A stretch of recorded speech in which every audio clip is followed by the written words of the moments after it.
चिड़िया की बच्ची पाठ के अंतर्गत हम शब्दार्थ, बहुविकल्पी प्रश्न और लघु प्रश्नों का अध्ययन करेंगे आज। तो पहला जो कठिन शब्द है वह है प्रलोभन। प्रलोभन का अर्थ होता है लालच।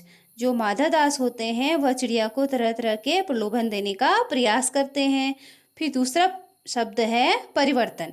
परिवर्तन का अर्थ होता है बदलाव। समय के साथ क्या होते हैं, अलग अलग बदलाव होते रहते हैं, जिसको हम परिवर्तन भी कहते हैं। निर्माण, निर्माण का अर्थ होता है बनाना। जो माधव दास जी होते हैं उन्होंने एक सुंदर सी संगमरमर की कोठी का निर्माण कराया था और साथ ही उन्होंने बगीचा भी बनवाया था। वीरान, वीरान का अर्थ है एकांत। जो माधव दास जी हैं वह चिड़िया से कहते हैं कि मेरा जीवन क्या है, वीरान है, अर्थात मैं एकांत में हूँ। तो तुम मेरे साथ आकर हो तो मेरा मेरे जीवन का जो एकांकीपन है, एकांत है, वह खत्म हो जाएगा। अब बाट, बाट का अर्थ होता है रास्ता। अब जब माधव दास चिड़िया को रोकने का प्रयास करते हैं तो चिड़िया कहती है कि मेरी माँ मेरा बाट देख रही होगी, अर्थात वह उसकी राह देख रही होगी। फिर शब्द है बहुतेरे। बहुतेरे का अर्थ होता है अत्यधिक। अब जो माधव दास होते हैं वह चिड़िया को प्रलोभन देते हुए कहते हैं कि जो उनके बगीचे में क्या है, बहुतेरे रंग बिरंगे फूल हैं। मालामाल, मालामाल शब्द का अर्थ होता है धन संपदा से परिपूर्ण। माधव दास जी चिड़िया को प्रलोभन देते हुए कहते हैं कि मैं तुम्हें मालामाल कर दूंगा, तुम मेरे साथ रहो। संगमरमर, तो संगमरमर शब्द को अंग्रेजी में मार्बल भी कहते हैं। ये एक प्रकार का चिकना पत्थर होता है जो देखने में बहुत ही खूबसूरत होता है। उसकी चमक इतनी अच्छी होती है कि यह दूर से ही, भले ही कितने साल पुराना हो जाए, यह चमकता रहता है। इसलिए लोग इसकी सुंदर सुंदर महल बनाते हैं, कोठियाँ बनाते हैं। तो जो ताजमहल है आगरा में निर्मित है वह भी संगमरमर का एक उदाहरण है, बना हुआ है, जो अभी भी इतने साल पुराना हो गया, अभी भी यह इतना सुंदर दिखाई देता है। अब शब्द है महत्व। महत्व का अर्थ होता है जरूरी। इंतजार, इंतजार का अर्थ है प्रतीक्षा। चिड़िया कहती है कि मेरी माँ मेरी प्रतीक्षा कर रही होगी, अर्थात वह उसका इंतजार कर रही होगी। चौकन्ना, चौकन्ना का अर्थ होता है सचेत। जो चिड़िया है वह माधव दास की बातों से जब सुनती है तो अचानक से वह क्या हो जाती है, चौकन्नी हो जाती है। उसे आभास हो जाता है कि माधव दास उसको अपनी बातों में बहला फुसलाकर उसको अपना गुलाम बनाना चाहते हैं। अब बहुविकल्पी प्रश्नों को देखिए। प्रश्न है चिड़िया की बच्ची पाठ के लेखक कौन है? तो इसके विकल्प दिए गए हैं आपको। प्रयाग शुक्ल, बालकृष्ण शर्मा नवीन, भवानी प्रसाद मिश्र और जैनेन्द्र कुमार। तो इसका सही उत्तर होगा जैनेन्द्र कुमार। चिड़िया की बच्ची पाठ के लेखक हैं जैनेन्द्र कुमार। फिर दूसरा प्रश्न है शाम के वातावरण में क्या क्या परिवर्तन होते हैं?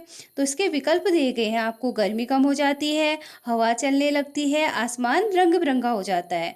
तो इसके सही उत्तर होगा आसमान। एक तो गर्मी कम हो जाती है शाम के समय में, आपने देखा होगा, क्योंकि सूर्य ढल जाता है तो गर्मी स्वतः ही कम हो जाती है।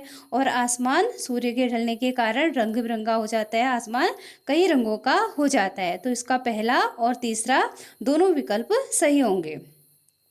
फिर गौ है प्रश्न, माधवदास चिड़िया से क्या कहना चाहते हैं? अब माधवदास चिड़िया को लालच देते हुए उससे कहते हैं कि वह वहीं रह जाए। तो इसका तीसरा वाला विकल्प सही होगा।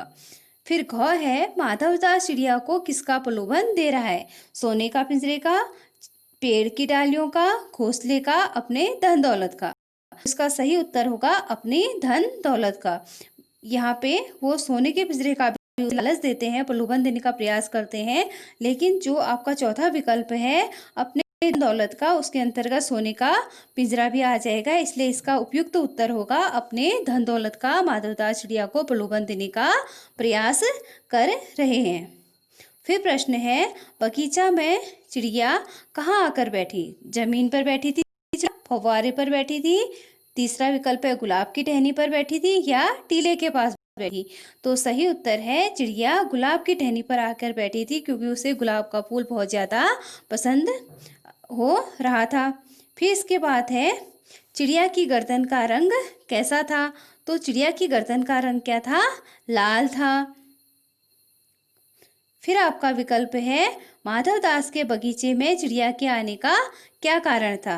वह बगीचे की सुंदरता को देखने के लिए आई थी, नई कोठी का निर्माण करने के लिए आई थी, या खिले हुए फूल देखने के लिए आई थी, या कुछ देर आराम करने के लिए आई थी? तो चिड़िया माधव दास से कहती है कि मैं यहाँ पर आपके बगीचे में कुछ देर आराम करने के लिए आई थी, अब मैं यहाँ से जा रही हूँ। तो इसका सही उत्तर होगा चिड़िया बगीचे में कुछ देर आराम करने के लिए आती है। अब लघु प्रश्नों का अध्ययन करेंगे, उनको समझने का प्रयास करेंगे।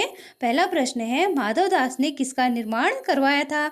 तो माधव दास ने एक सुंदर से संगमरमर की कोठी का निर्माण कराया था और उसके साथ ही उन्होंने एक बगीचे का भी निर्माण कराया था जिसमें खूबसूरत फूल लगाए थे और फव्वारे भी लगाए थे जिससे सुंदर सुंदर जिससे एक पानी बहता था, जिनको देखना माधव दास को बहुत ज़्यादा पसंद था। अब चिड़िया कैसी थी? अब जो माधव दास के बगीचे में चिड़िया आई थी वह बहुत ही सुंदर थी। उसकी गर्दन लाल थी और इसके साथ ही उसके पंख चमकदार थे और शरीर पर चित्रकारी की गई थी, जिसे देखकर माधव दास क्या हो गए? मोहित हो गए। अब उसके बाद तीसरा प्रश्न है आपका, माधव दास ने चिड़िया से क्या कहा? तो माधव दास ने चिड़िया को प्रलोभन देते हुए, लालच देते हुए क्या कहा कि तुम क्या हो? बहुत ही भोली हो, तुम्हें देखकर मेरा मन क्या हो रहा है? खुश हो रहा है, इसलिए तुम मेरे मन बहलाने के लिए हमेशा यहाँ रह जाओ और बगीचे को अपना ही समझो। फिर प्रश्न है, चिड़िया किसे महत्व देती थी, क्यों? तो चिड़िया सबसे ज़्यादा महत्व अपनी माँ को देती थी, क्योंकि माँ उसके लिए दाना लाती थी और वही उसके वहाँ इंतजार भी करती थी उससे रुकने का, और साथ ही चिड़िया अपनी माँ के पास ही स्वयं को सुरक्षित समझती थी, इसलिए वह माँ को ज़्यादा महत्व देती थी। जबकि माधव दास उसको तरह तरह के प्रलोभन देकर उसे अपने पास रखना चाहते हैं, लेकिन चिड़िया अपनी माँ को ज़्यादा महत्व दे रही है, क्योंकि माँ को ही वह ज़्यादा प्रेम करती है और मायूस का इंतजार करती है, क्योंकि संसार में एक माँ ही है जो निस्वार्थ भाव से अपने बच्चों की देखभाल करती है। तो आज के लिए इतना ही। धन्यवाद।